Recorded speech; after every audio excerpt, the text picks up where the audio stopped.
Belajar online merupakan suatu hal yang sangat efektif dan bermanfaat, terlebih lagi di masa pandemi COVID-19 ini. Namun, kegiatan belajar online akan berdampak tidak baik bagi kesehatan tubuh dan mental apabila dilakukan terus-menerus tanpa henti. Berbagai gangguan kesehatan seperti mata lelah, ketegangan otot, hingga stres dapat timbul lewat belajar online yang berlebihan. Maka dari itu, saya Fadilah Friskadanti.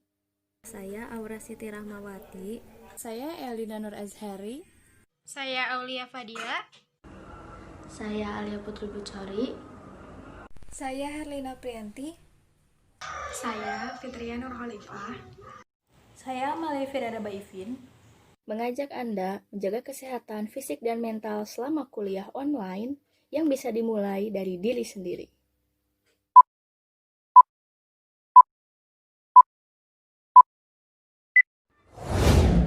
Pada awal bulan Desember tahun 2019, sejumlah pasien dengan penyakit tak dikenal datang ke rumah sakit pusat Wuhan di Cina. Pasien-pasien ini kemudian didiagnosis menderita penyakit mirip SARS.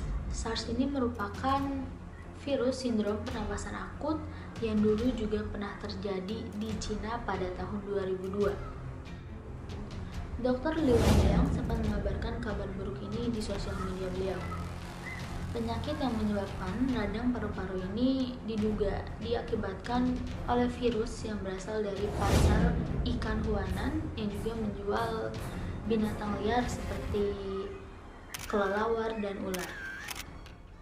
Pada awal 2020, otoritas Cina menemukan sebuah virus corona jenis baru. Seorang pasien berusia 61 tahun ditetapkan sebagai korban meninggal pertama di Cina. Korban meninggal pun berjatuhan sampai ribuan, tidak hanya di Cina tetapi juga di luar Cina. Dan kemudian WHO menetapkan bahwa virus corona atau COVID-19 ini sebagai pandemi global. Kasus pertama yang berkaitan dengan Indonesia terekam pada 13 Februari tahun 2020. Seorang turis berasal dari Tiongkok ini pulang ke negaranya setelah berkunjung dari Bali. Kemudian kasus kedua, seorang warga negara Jepang ini dinyatakan juga positif virus corona setelah berkunjung dari Bali juga. Sepanjang Februari setidaknya ada 3 kasus yang berkaitan dengan Indonesia. Dan Singapura merupakan negara yang paling banyak melaporkan kasus ini. Pada tanggal 2 Maret 2020, Presiden Joko Widodo resmi mengumumkan kasus COVID pertama di Indonesia. Kasus ini menimpa 2 warga Depok, Jawa Barat. Kemudian pada 16 Maret 2020, Presiden Joko Widodo menegaskan bahwa untuk melakukan aktivitas di rumah perlu dilakukan untuk menekan penyebaran virus corona. Adapun aktivitas tersebut adalah bekerja, belajar, dan beribadah. Dan pada saat itu juga beberapa pemerintah daerah menetapkan untuk meliburkan siswa dan menetapkan pembelajaran metode daring atau online. Banyak cerita dari sistem daring ini, ada yang menyedihkan, memprihatinkan, bahkan yang mengundang tawa. Tidak hanya bagi siswa, tapi juga bagi pengajar, karena metode baru ini mengubah tatanan KBM atau kegiatan belajar mengajar.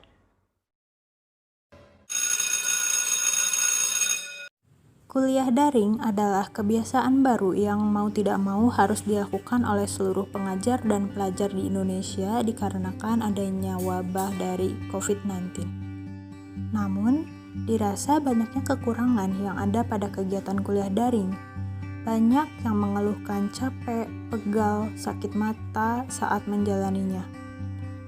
Oleh karena itu, kami melakukan wawancara terhadap beberapa orang untuk mengetahui apa yang mereka rasakan dan apa yang mereka keluhkan dalam menjalani kuliah daring.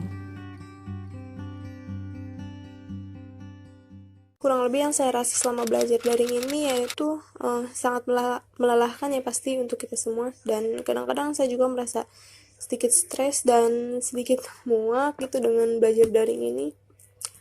Juga saya merasa kalau ilmu yang saya dapat itu seolah nggak bermanfaat gitu, dan karena saya merasa diri saya tidak berkembang sama sekali dengan hal ini. Semenjak kuliah dari ini yang saya rasakan itu ada suka ada dukanya. Sukanya itu waktu bersama keluarganya itu lebih banyak semenjak kuliah online ini ya, dibandingkan dulu waktu kuliah offline yang biasanya sebulan atau 2 bulan sekali bertemu keluarga. Semenjak kuliah daring ini bisa hampir setiap hari ketemu keluarga. Dan dukanya itu karena di jurusan kimia itu kan butuh praktikum, butuh pembelajaran yang lebih paham kalau dilaksanainnya tatap muka, sedangkan semenjak kuliah dari ini kan hal itu nggak bisa dilakuin ya, jadi kendalanya lebih seperti itu sih. Yang saya rasakan saat belajar daring itu melelahkan sekali ya. Meskipun kedengarannya santai, bisa di rumah sambil tiduran, tapi nyatanya enggak. Kita di rumah itu cuman diam, duduk, dan memperhatikan, tidak sama sekali bepergian. Dan juga kadang membuat saya kelelahan dalam mental dan fisik. Duduk sepanjang hari, dan secara teori kita tidak berpergian kemana-mana. Kita tidak melangkahkan kaki, ataupun yang lainnya, seperti aktivitas di kampus biasa. Belajar daring juga membuat sosialisasi menjadi sangat terguras ya. Kita berkomunikasi sama teman cuma lewat media sosial seperti WA atau yang lainnya. Yang dirasakan selama pembelajaran daring yang sudah berlangsung 2 semester ya, yang pasti bosan karena kurang adanya interaksi secara langsung. Terus memang terasa lebih capek dari pembelajaran luring. Yang saya rasakan selama belajar daring itu saya merasa bahwa saya kesulitan untuk memahami secara jelas materi-materi yang disampaikan oleh dosen. Lalu saya juga merasa bahwa saya menjadi lebih santai terhadap tugas, dikarenakan pemikiran saya yang bahwa sekarang sedang sistem perkuliahannya daring, jadi kayak yang ketika ada tugas jadi merasa santai, terus lebih ke malas-malasan juga. Dan ketika ada materi yang kurang dipahami, itu agak sulit untuk bertanya pada dosennya. Menurut saya sih it's okay aja ya, tapi alangkah lebih baik bila pengajar itu tidak terlalu memforsir untuk belajar full gitu selama 2 jam menggunakan media Zoom atau Google Meet. Karena kita harus lihat sikon juga, bagaimana dengan mereka yang terkendala jaringan, bagaimana dengan mereka yang terkendala kuota, dan sebagainya. Karena tidak semua orang bisa mengikuti proses pembelajaran ini dengan baik dan lancar juga kan, pastinya. Ada efektif dan ada tidak efektifnya. Efektifnya itu karena kan Zoom ataupun Google Meet itu satu-satunya media yang dimana dosen itu bisa memaksimalkan untuk memberikan materi perkuliahan dibandingkan melalui fitur chat. Tapi tidak efektifnya itu banyak gangguan atau kendala selama kuliah secara daring, seperti gangguan sinyal, terus juga kuota yang dihabiskannya juga cukup banyak. Ya, seperti yang kita tahu, belajar daring seperti ini pasti membutuhkan media untuk berkomunikasi antar dosen dan mahasiswanya. Salah satunya ya lewat Zoom atau Gmeet gitu. Tapi dengan keterbatasan ini berarti mahasiswa itu dibatasi oleh kepemilikan kuota. Ya, meskipun sudah diberi oleh pemerintah, tapi kan pemberiannya tidak serta-merta memenuhi semua kebutuhan jaringan. Ada yang jaringannya jelek ataupun kuotanya sudah habis sebelum waktunya. Jadi tetap kita harus mengeluarkan biaya. Dan terlebih kita meminta para dosen untuk setidaknya gitu memahami mahasiswa tentang stok kuota yang kita miliki. Untuk belajar daring selama 2 jam sepertinya itu agak merepotkan ya. Terlebih bagi yang tidak menggunakan wifi pasti sangat terkendala oleh kuota. Dan jika mereka tidak mengikuti kelas, pun mereka tidak mengerti pelajarannya. Jadi ya banyak dilema.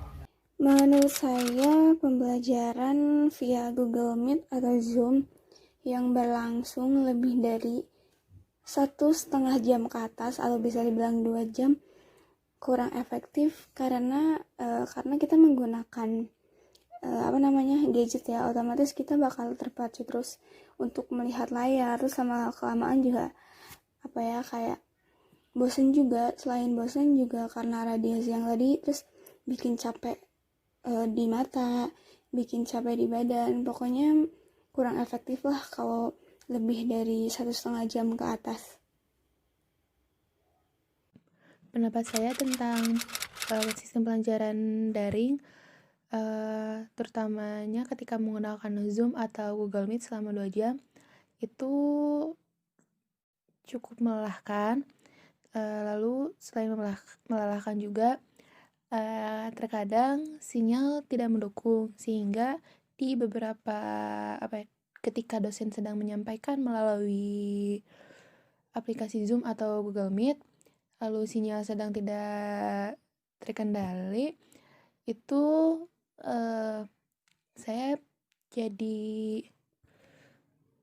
ketinggalan materinya gitu. Jadi ketika dosen sudah menjelaskan, langsung keluar dari roomnya, terus nanti masuk lagi dosen sudah membahas yang lainnya. Atau masalah dari kuota juga, kuota jadi lebih boros. Keluhan saya selama belajar daring, terlebih ke keluhan fisik itu, saya rasa semua orang juga pasti mengeluhkan hal yang sama ya, yaitu di penglihatan. Bagi saya yang memiliki masalah dengan penglihatan, terus-menerus menatap layar laptop dan HP itu membuat mata saya pegal sekaligus perih gitu. Apalagi dalam waktu yang lama itu pusing kan lama-lama. Nah, kalau misalnya untuk pegal kelamaan duduk mah, saya rasa kuliah online atau offline pun sama saja sih, sama-sama pegal. Yang saya rasain selama kuliah daring ini sih, yang pertama mungkin karena terlalu sering menatap layar laptop gitu ya, terlalu lama berada di depan layar laptop tuh, jadi mata tuh lebih sering penat sih. Terus badan juga kan karena berjam-jam gitu ya harus kuliah daring, jadi lebih pegel sih. Pokoknya rasanya kayak badan itu kurang begitu nyaman aja sih. Ya, keluhan terbesar saya saat daring itu paling menatap layar lama-lama. Seperti yang kita tahu kan, kalau offline itu belajarnya sekitar 2,5 jam paling lama. Nah, untuk daring seperti ini, kita 2,5 jam itu menatap layar, yang dimana mata pun akan merasa lelah. Sedangkan offline, kita menatap secara langsung objek yang kita lihat. Kalau daring seperti ini kan kita hanya melihat layar HP atau layar laptop, dan itu membuat mata lelah dan jenuh. Jadi gak jarang juga mahasiswa itu malah tidur saat pembelajaran. Itu dipengaruhi oleh kelelahan mata biasanya. Yang paling terasa tentang keluhan fisik, yang pasti mudah lelah sih, karena ya tadi karena harus bergelut dengan gadget tadi setiap hari dengan waktu yang memang kadang berjam-jam ya, seperti itu. Keluhan secara fisik, tentunya kita duduk selama 2 jam, apalagi ketika dosen meminta kita untuk on cam, itu kita duduk selama 2 jam.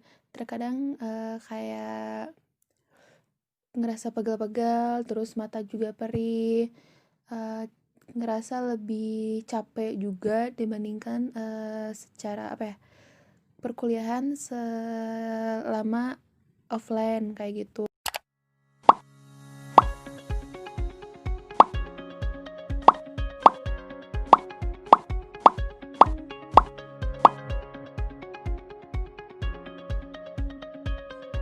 Sudah hampir 10 bulan terakhir ini, kita dihadapkan dengan pandemi yang memaksa kita untuk melakukan segala aktivitas dari rumah, termasuk kuliah.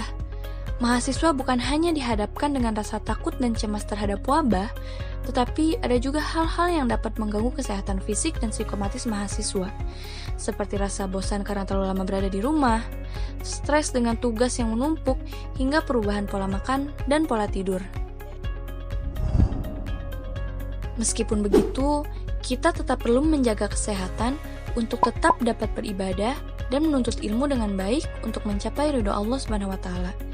Sebagaimana hadis yang artinya, mukmin yang kuat lebih baik dan lebih dicintai Allah daripada mukmin yang lemah, dan pada keduanya ada kebaikan. Maksud dari hadis ini adalah badan yang kuat dan sehat juga diperlukan untuk beribadah dan melakukan ketaatan, sehingga kita meniatkan membuat badan sehat dan agar bisa melakukan ibadah, ketaatan, dan berbagai kebaikan. Serta sabda Rasulullah SAW yang artinya, barang siapa menempuh satu jalan untuk mendapatkan ilmu, maka Allah pasti mudahkan baginya jalan menuju surga. Hadis riwayat Muslim.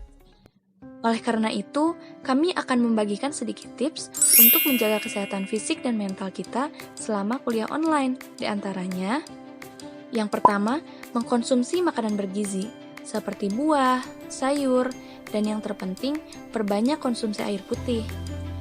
Yang kedua, melakukan aktivitas fisik, seperti olahraga ringan, atau sebatas melakukan kegiatan sehari-hari di rumah. Jangan sampai kita rebahan terus ya. Lalu yang ketiga, bijak dalam memilih informasi. Ini juga gak kalah penting.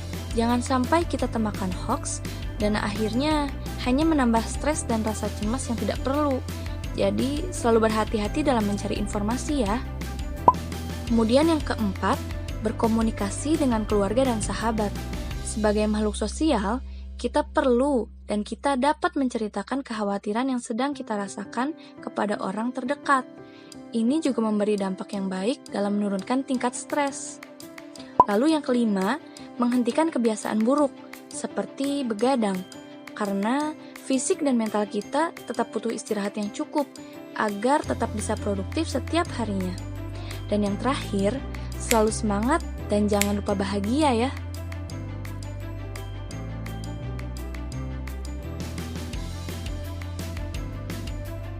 Silahkan sampaikan isi hatinya. Ya, saya mau curhat, boleh gak? Boleh dong. Curhat apa nih? Jadi gini, kuliah online teh saya gak ngerti apa yang dipelajari dosen. Gimana? Sama ya, iya. Karena kendalanya kan nggak ada papan tulis, nggak ada apa, nggak real time ya. Jadi agak kurang paham. Iya, kayak gitu. Kita kan biasanya suka bolos tuh kalau lagi kelas, tambah gak ngerti. Iya. Mungkin ada semuanya mengalami hal yang sama gini atau ada yang lain? Sama sih. Saya punya saran nih. Oh, kamu yang nanya, kamu menyarankan. Boleh. Gimana sarannya, Adam? Offline aja. Offline aja, iya. Iya. Ya kita. Karena kan kalau online gini nggak tuntutan buat memperhatikan dosen. Ya ada pun kalau saran lainnya, kayak misalnya si dosen itu harus memberi tuntutan lebih gitu. Kayak misalkan harus on cam, yang nggak on cam dikeluarin. Kayak gitu. Oh boleh tuh ya. Cukup menantang. Fokus ke materinya gitu. Jadi gak mabal istilahnya. Iya betul. Semoga aja ada jalan keluar yang membuat kita istilahnya lebih bisa paham. Aku mau curhat. Boleh, mangga. Silakan. Mau curhat tentang yang menggunakan ini ya, Zoom atau Google Meet yang sampai berjam-jam gini. Oh gitu, iya. Itu sangat tidak friendly ya. Bukan tidak friendly sih sebenarnya, kalau untuk masalah kuota sih fine-fine aja. Cuma kita ini jadi semakin lama tuh kayak semakin ya ampun bosan, capek matanya, jadi lama-kelamaan juga kita nggak juga kan, akhirnya kurang efektif gitu. Iya betul Pak. Ya, jadi kalau durasinya terlalu lama itu malah jadinya jadi jenuh. Harusnya sih menurut saya dibagi 2 atau gimana gitu ya, jangan sepenuhnya gitu. Misalkan 1 jam aja gitu video call, nanti sisanya presentasi PowerPoint gitu. Itu ya saya bukan ini sih, cuman kayaknya lebih enak gitu ya, lebih enak gitu nggak sih? Iya lebih enak kayak gitu. Biar gak ketiduran juga. Oh iya, siapa yang suka ketiduran di sini? Ani suka ketiduran? Honeymoon dia. Ya udah, setiap tauhid. Oh, setiap tauhid. kayaknya adem diceramahin, kayak momennya Jumat Jam juga. tidur. Iya, jam tidur ya. Oke. Oke, jadi tadi kan gini, kita ini ibaratkan doang ada berapa menit nih ya, pegel kan pasti lagi duduk. Kita coba, tadi senam apa sih? Senam mata ya. Siapa yang mau mencoba? Kita coba bareng-bareng aja deh. Kan tadi katanya memfokuskan jari ya kan, jadi kayak dijauhin, kita menatap ke jari, nanti jarinya dijauhin, terus dideketin lagi, tapi pandangannya fokus ke ujung jari itu. Kita coba sekarang, mau gak? Ntar ada chat nih. Aku maunya yang merem. Oh boleh, yang merem juga nggak apa-apa. Kalau yang merem saya sarankan sambil rebahan ya. Coba yang merem dipraktekin gimana, coba yang merem. Oke, coba yang mau senam matanya sambil merem katanya. Sambil merem sampai pules. Takut tidur. Iya. Takut tidur katanya, pengen merem tapi takut tidur, gimana tuh? Bingung saya untuk masalah itu. Pengen curhat aja. Bu moderator itu aku mau curhat. Oke, boleh. Ayo curhat. Silahkan. Curhat, ayo. Jadi gini, kayaknya nggak tahu ya, ini aku doang yang ngerasain atau kalian juga ngerasain online kayak gini, tugas malah makin banyak banget nggak sih, kayak numpuk banget kayak gitu. Iya benar. Terus ditambah kan kita di HP ngerjainnya pakai HP, pakai laptop, terus jadi kayak ngerjainnya tuh malah keulur-ulur waktunya, soalnya ada notif dikit, nengoknya ke notif, terus malah jadi tugasnya gitu deh. Gak tahu dia, aku doang yang ngerasain apa kalian juga? Iya, aku juga ngerasain hal yang sama. Mau nambahin dong. Apa? Boleh. Emang bete banget gitu ya kalau misalkan tugas sudah banyak banget, terus belum lagi kita harus mikirin gimana nih cara ngerjain tugasnya yang biasanya kita harusnya ngerjain offline gitu. Terus sekarang harus online, kan agak ribet juga nih. Iya benar, lu pakai hehe-nya agak gimana. Ya ini ada yang chat juga, barangkali belum cek, saya bacakan dari bawah. Jangan lupa 14 bab anorganik. Aduh. Kasih udah ingetin. Ya sekali lagi saya ucapkan terima kasih bagi yang sudah berpartisipasi dalam program kita. Kurang lebihnya mohon dimaafkan dan apresiasi sebesar-besarnya untuk yang sudah hadir. Wabillahi taufiq wal hidayah. Wassalamualaikum warahmatullahi wabarakatuh. Waalaikumsalam warahmatullahi wabarakatuh. Semangat.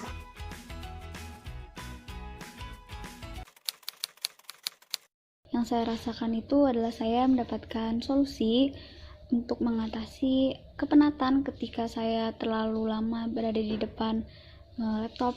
Beban pikiran terasa berkurang ya. Soalnya kan kita jadi tahu, oh ternyata ada warnanya sama masalah dengan kita, terutama masalah daring. Jadi kita bisa saling bertukar pikiran aja dengan mereka. Bisa saja efektif penyuluhan dilakukan secara terus-menerus sebagai peralihan juga dari kegiatan belajar dalam jaringan gitu, kayak misalnya digunakan untuk sharing bareng teman-teman. Menurut saya penyuluhan ini bagus ya, sebagai media untuk berbagi gitu antar mahasiswa, berbagi segala keluh kesah kita gitu. Jadi di sini kita sama-sama merasakan kesulitan satu sama lain gitu, dan mungkin bisa disebut cukup efektif juga untuk mahasiswa. Menurut saya kurang efektif ya dalam mengatasi berbagai permasalahan saat daring, terutama tentang masalah kuota ataupun kinerja dosennya. Tapi setidaknya dengan penyuluhan ini kita dapat meringankan beban pikiran. Kalau menurut saya untuk mengatasi permasalahan daring ini tidak ada ya, karena pembelajaran yang baik itu yaitu pembelajaran tatap muka. Dan belajar daring ini juga kan merupakan solusi gitu dari permasalahan akibat COVID-19 yang dirasa cukup efektif kalau di masa yang seperti ini gitu, meskipun pada pelaksanaannya banyak permasalahan baru yang ditimbulkannya. Mungkin cara lain yang bisa dilakukan agar keluhan tersebut tidak begitu terasa, mungkin salah satunya dengan pemberian tugas yang tidak terlalu menumpuk. Kemudian juga bisa diadakan ngobrol bersama seperti penyuluhan tadi setiap seminggu sekali atau sebulan sekali untuk mengatasi kejenuhan sih.